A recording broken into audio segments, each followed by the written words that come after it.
فرمایا کرتے تھے. سبحان اللہ. 40 سال تک یہ عمل جاری رہا. اور سیدنا غوث اعظم رضی اللہ تعالیٰ عنہ کی جب مجلس لگتی آپ بعض نصیحت فرماتے تو عام مجلس نہیں ہوا کرتی تھی. 400 علماء اس مجلس میں آ کر بیٹھ کر آپ سے علم کا استفادہ حاصل کیا کرتے تھے. 400 علماء اور 70 ہزار کا مجمع ہوتا. اور آپ کی آواز کی یہ کرامت تھی کہ 70 ہزار مجمع کے اندر آپ دیکھیں نا، آپ تو ساؤنڈ سسٹم ہے، چند ایک بندے بیٹھے ہوئے اور آواز بہتر انداز سے دور تک سنائی دی جا سکتی ہے. لیکن اس وقت یہ ساؤنڈ سسٹم یا جدید طرز کی مشینری نہ تھی، لیکن رب نے آپ کی آواز کے اندر وہ جذب رکھا تھا، وہ لذت رکھی تھی اور وہ چاشنی رکھی تھی کہ 70 ہزار کے مجمع میں سیدنا غوث اعظم جب تقریر فرماتے تو جو آواز آپ کے پاس پہلے بندے کو پہنچتی تھی مجمع کے آخر میں بھی آپ کی وہی آواز سنائی دیا کرتی. سبحان اللہ. 70 ہزار کا مجمع اور آواز کے اندر وہ جذب تھا، گفتگو کے اندر وہ لذت تھی اور رب کے کلام کے اندر آپ کی آواز میں وہ وجد پایا جاتا تھا کہ جب آپ کی تقریر ختم ہوتی، مجلس برخاست ہوتی تو 3 4 جنازے اٹھا کرتے تھے. اللہ. 3 4 جنازے اٹھا کرتے تھے. اللہ. سیدنا غوث اعظم رضی اللہ تعالیٰ عنہ اس انداز سے آپ نے تبلیغ فرمائی.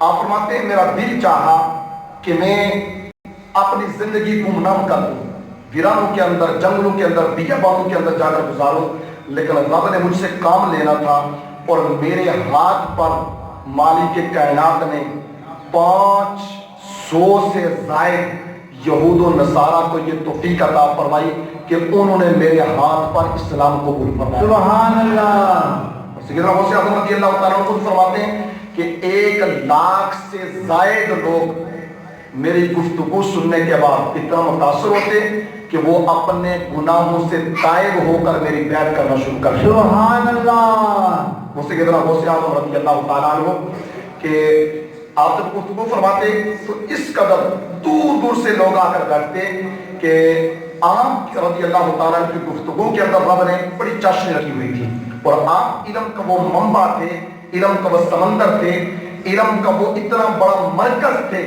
کہ جو بھی بندہ کوئی سوال لے کر آپ کی مجلس میں آ کر بیٹھتا، اب اس سوال اس کے دل میں ہوتا، سیدنا غوث اعظم رضی اللہ تعالیٰ عنہ اس کے سوال کا جواب عنایت فرمایا. سبحان اللہ. شیخ ابو محمد رضی اللہ تعالیٰ عنہ آپ فرماتے ہیں کہ آپ کی مجلس میں 100 بغداد یا قرب جوار کے بہترین جو علماء تھے، بہترین جو فقہا کے دانا تھے، وہ آئے اور یہ نیت لے کر آئے کہ آج ہم نے سیدنا غوث اعظم رضی اللہ تعالیٰ عنہ کی بارگاہ میں صرف ایک سوال کرنا ہے اور مختلف سوال ہونا چاہیے، ڈیفرنٹ سوال ہوگا اور دیکھتے ہیں، پرکھ کریں گے کہ کیا سیدنا غوث اعظم ہمارے ہر سوال کا جواب عنایت فرمائیں گے. ہر ایک نے اپنے اپنی سوچ کے مطابق الگ الگ سوال اپنے ذہن میں رکھا. جب سیدنا غوث اعظم رضی اللہ تعالیٰ عنہ کی بارگاہ میں پہنچے تو اس وقت آپ مراقبے کی حالت میں تھے، تو ان کی اندر کی کیفیت کو آپ نے جان لیا. سبحان اللہ. جب آپ نے اپنا سر مبارک اوپر اٹھایا تو جو 100 دانا فقی علماء آپ کے پاس سوال کرنے کے لیے آئے تھے، ان پر عجیب سی کیفیت تاری ہوئی کہ سیدنا غوث اعظم رضی اللہ تعالیٰ عنہ نے جب سر اوپر اٹھایا تو سینے سے ایک نور نکلا.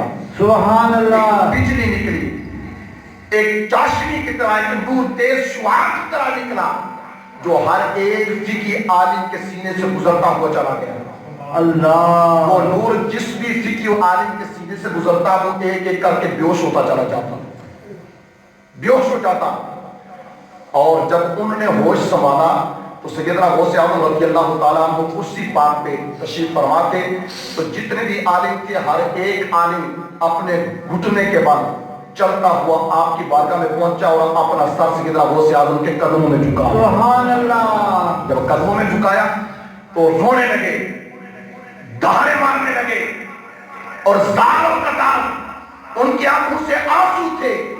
وہ آنسو اس لیے بہا رہے تھے، وہ زار و قطار وہ اس لیے رہتے تھے کہ جتنا بھی ان کے سینے کے اندر علم کا خزانہ تھا سیدنا غوث اعظم کے سینے پاک سے نکلنے والی اس شعاع کا پر جب ان کے سینے پہ پڑی تو ہر ایک عالم کا علم جاتا رہا، اللہ علم سے پاک ہو گئے، علم سے صاف ہو گئے، سینے بالکل پاکیزہ ہو گئے، علم نکل گیا۔